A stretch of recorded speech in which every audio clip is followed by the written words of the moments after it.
So, good morning. Welcome back naman dito sa ating YouTube channel. For today's video mga kol, mag-step tayo. Time check is 5:09 in the morning. So, going tayo Maragusan ngayon. Step natin itong DE64V 4x2 automatic. Ito yung mga pinakamura natin na mga minivan mga kol. So, pagas muna tayo ng 1,000. So, nakalagay na sa 00 yung ating panel gauge, trip E, para malaman natin kung ilang kilometer yung tatakbuhin natin round trip from dito sa shop natin sa Carmen. Going Maragusan, then balik dito.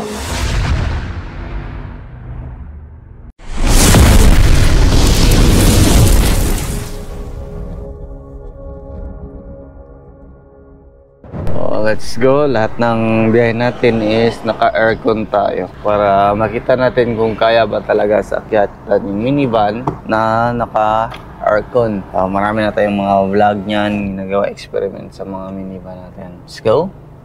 Medyo madilim pa kasi makulimlim pa yung panahon kasi malakas yung ulan kagabi dito. Ito na tayo sa Tagum City sa kanilang dito, tulay. Takbuhan muna natin is 60, 70, 80 muna mga kon. Kasi medyo hindi kita yung daan. Tapos kasi slide yung daan. Umulan kasi kagabi. Hindi natin kita yung mga lubak-lubak na daan.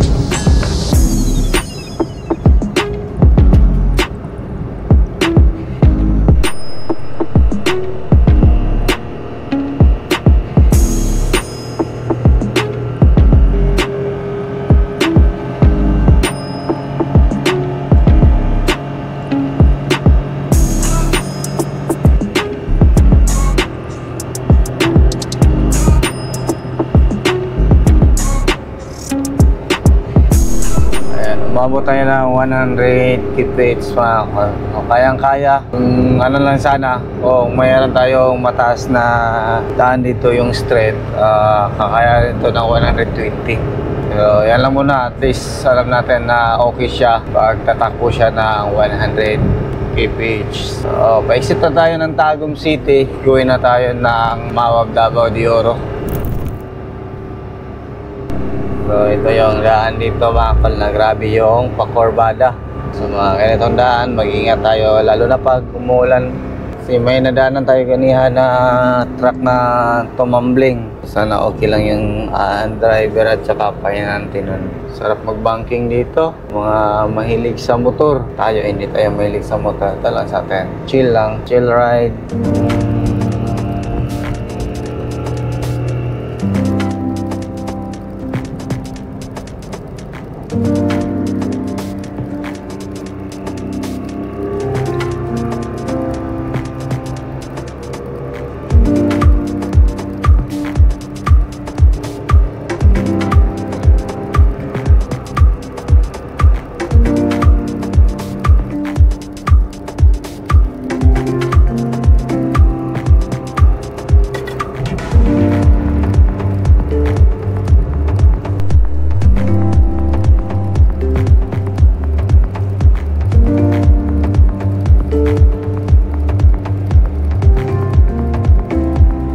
Dito tayo dadaan sa Maragusan or sa Masara papuntang Maragusan kasi dito yung maraming akyatan na madadaanan. Marami dito compared dun sa kabila. Pwede naman tayo dadaan sa Nabunturan pero ito yung napili namin ngayon.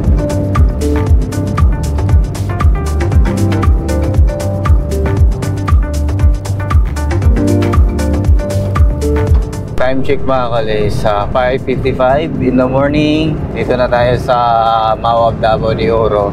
Yung tinakbo natin is 39.3 km mula doon sa shop natin. Yan. Lamig pa rin yung aircon. So malalaman natin to pag umakyat tayo, then naka-aircon pa rin. So mawawala ba yung aircon at saka mag-overheat ba or hindi. You know? Yung takbuhan natin ngayon dito is 80 km. Kaya naman niya yung 100 to 120. Kung gusto natin na relax lang yung makina natin, yan 80 km per hour. Goods na yan mga kol.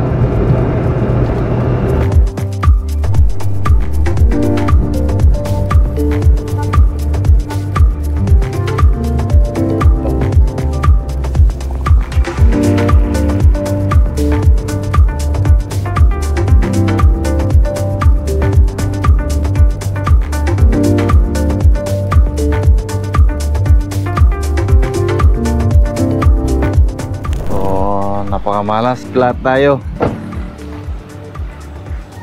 Oh, yan yung isa sa ano natin problema. Kasi test drive tayo. Meron tayo range pero wala tayong jack. Nangyari ngayon, buti dito may parente yung asawa ng kapatid ko. Paalas naman, nanganin.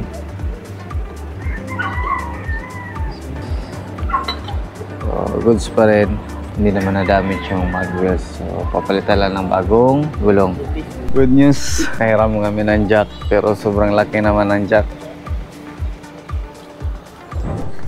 Ikutin mo to, ikut yan. Ay, sige jack, kaya yan.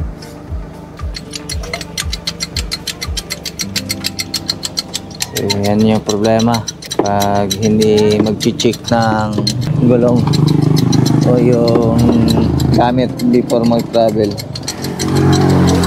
Ito ng gulong nito. Pagpod yung gulong, hindi na namin namalayan.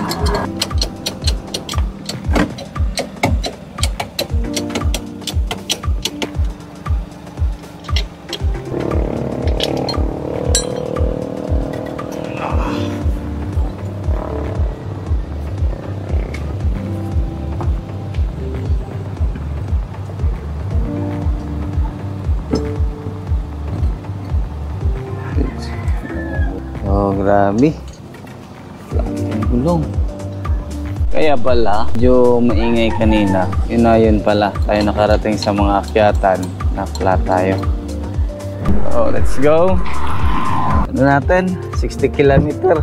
Saktong 60 km yung tinakbo natin. Na-flat tayo. Punta na tayo sa akyatan na lugar. Dito na tayo yung malapit sa malaking bar down dati. Ayan, so makita natin dyan na area yung bar down. Ayan, dyan. Tapos dito tayo. Left side tayo dito. Ayan, so ayan yung mga truck is papunta ang Apex Mining. Ayan.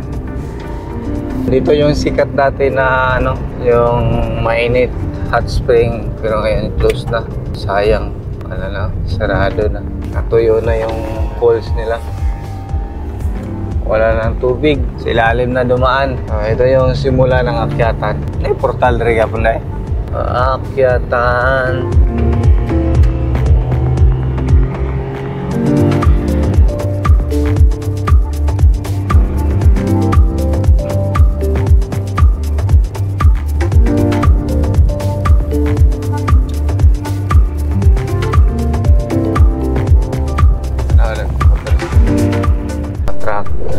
Jeep dito, karga ng mga gulay. Daan tayo sa landslide dito.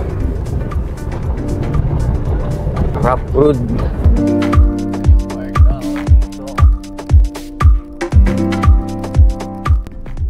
Ayan, mga bar down. Ayan tayo mag-test drive sa mga malalayo at saka mahirap na daan. Kasi ito sa Luzon is maganda naman yung halos daan doon. Ito sa atin meron pa tayong mga ganitong daan, bar down, mga akyatan. Marami tayong akyatan dito. Nasa 66.3 km yung natakbo natin ngayon.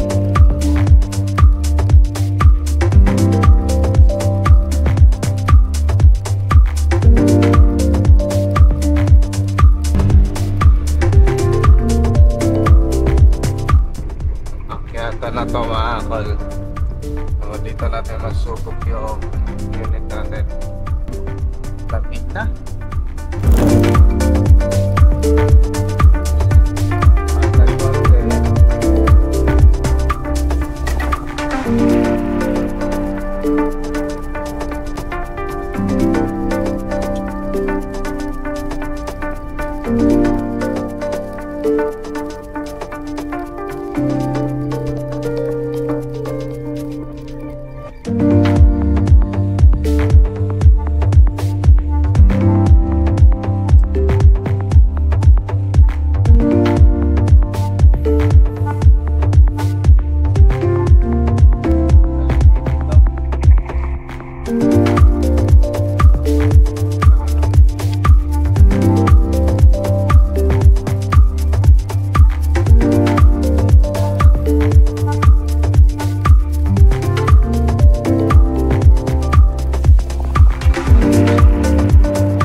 Dito na tayo sa area ng Maragusan. Diyan papunta sa sentro ng Maragusan. Pabalik tayo ng Nabunturan. Hanap din tayo ng mga kainan kasi wala pa tayong breakfast. Gutom na kami kasi kanina yung pag-flat medyo nadili tayo konti. Na-flat yung ano natin, gulong. Hindi natin nilasahan.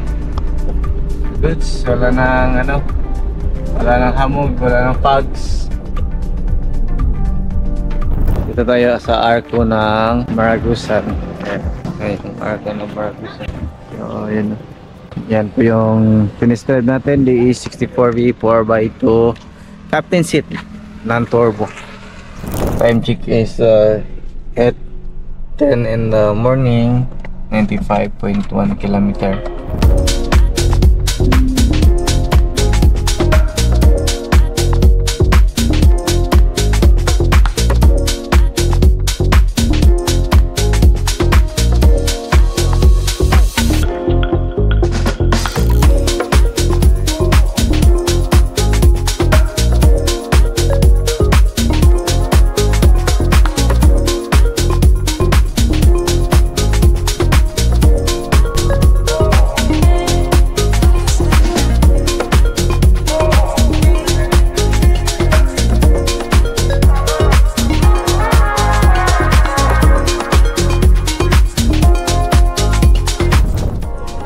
Muna kami dito.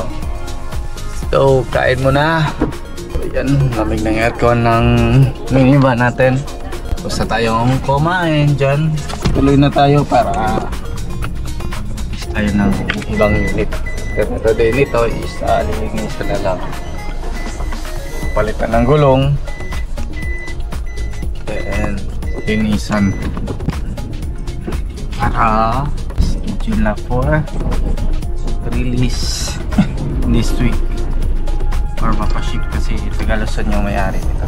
Approaching na tayo ng Tagum City. 151.9 km yung tinakbo na natin. So, goods, so, aircon, wala pa tayo ng aircon, malamig pa rin.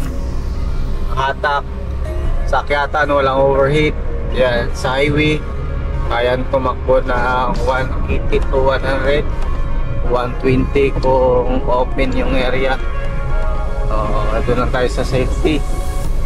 80 to 100. Gusto yan mga call, makakarating na tayo sa ating pupuntahan yung mga ganyang speed. Hindi naman racing yung purpose natin. Like kumukuha tayo ng minivan, yung sa atin is pang pamilya. Yan, meron tayong service, pang negosyo. Yan. Gusto natin na mag camping, ganun. So, chill ride, goods na yan. Yan o, makita natin 70, 80, 100. Goods na yan. Pwede na yan iikot sa buong Pilipinas.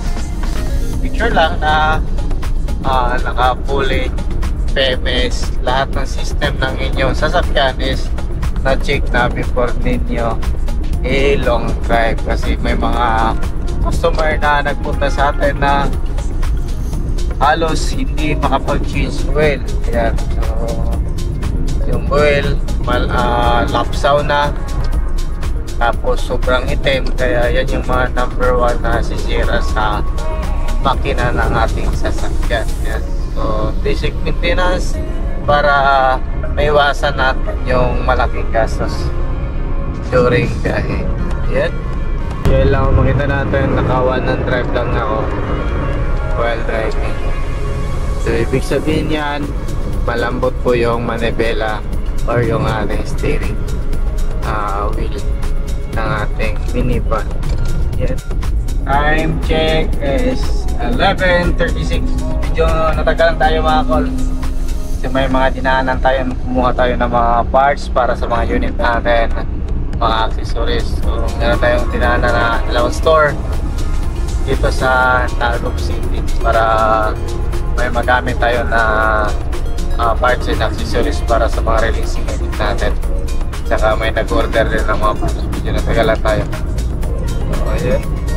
So 170 kilometer na yung tinatakbo natin. Wala nag-umpisa tayo. So nasa 180 siguro to lahat. Kaya sa mga patuloy na daan mga kon. So dinalugi. So itong mga ganito is price range nito is nasa 200 to 230 with mag wheels na yan.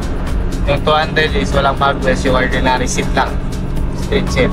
Meron na yung mas mura nito, 195, yung mga hindi power window, yung ano lang, manual yung kanyang window. Yan yung takbo 95. Kaya yan sa mga minivan. Sa mga nagsasabi kung kaya ba ng expressway, kaya. Ilang beses na po kami dumaan sa expressway doon sa Metro Manila gamit yung mga minivan natin. Ba't ibang klaseng minivan. So far, hindi pa kami sinita dyan. Lapit na tayo mga kol sa shop natin. Medyo inantok na ako. Kasi ano pa ba? 5 pa kami. 4 kami na busy kanina para mag-test drive. Yung kasama ko tulog na. Pero tayo sa shop natin. Dito. Goods na goods yung test drive natin.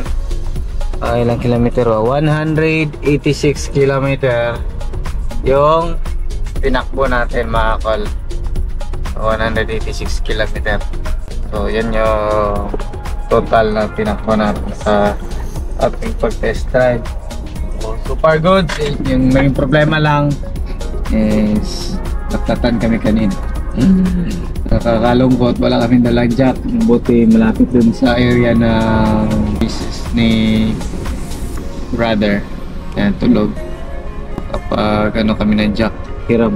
Naantok na tayo. So relax tayo konti. Then after, full bag tayo. Then after, test drive naman natin yung day 16T. Hindi ko nakita dito. Nandun sa bahay pala. So yan na siguro yung ating vlog for today.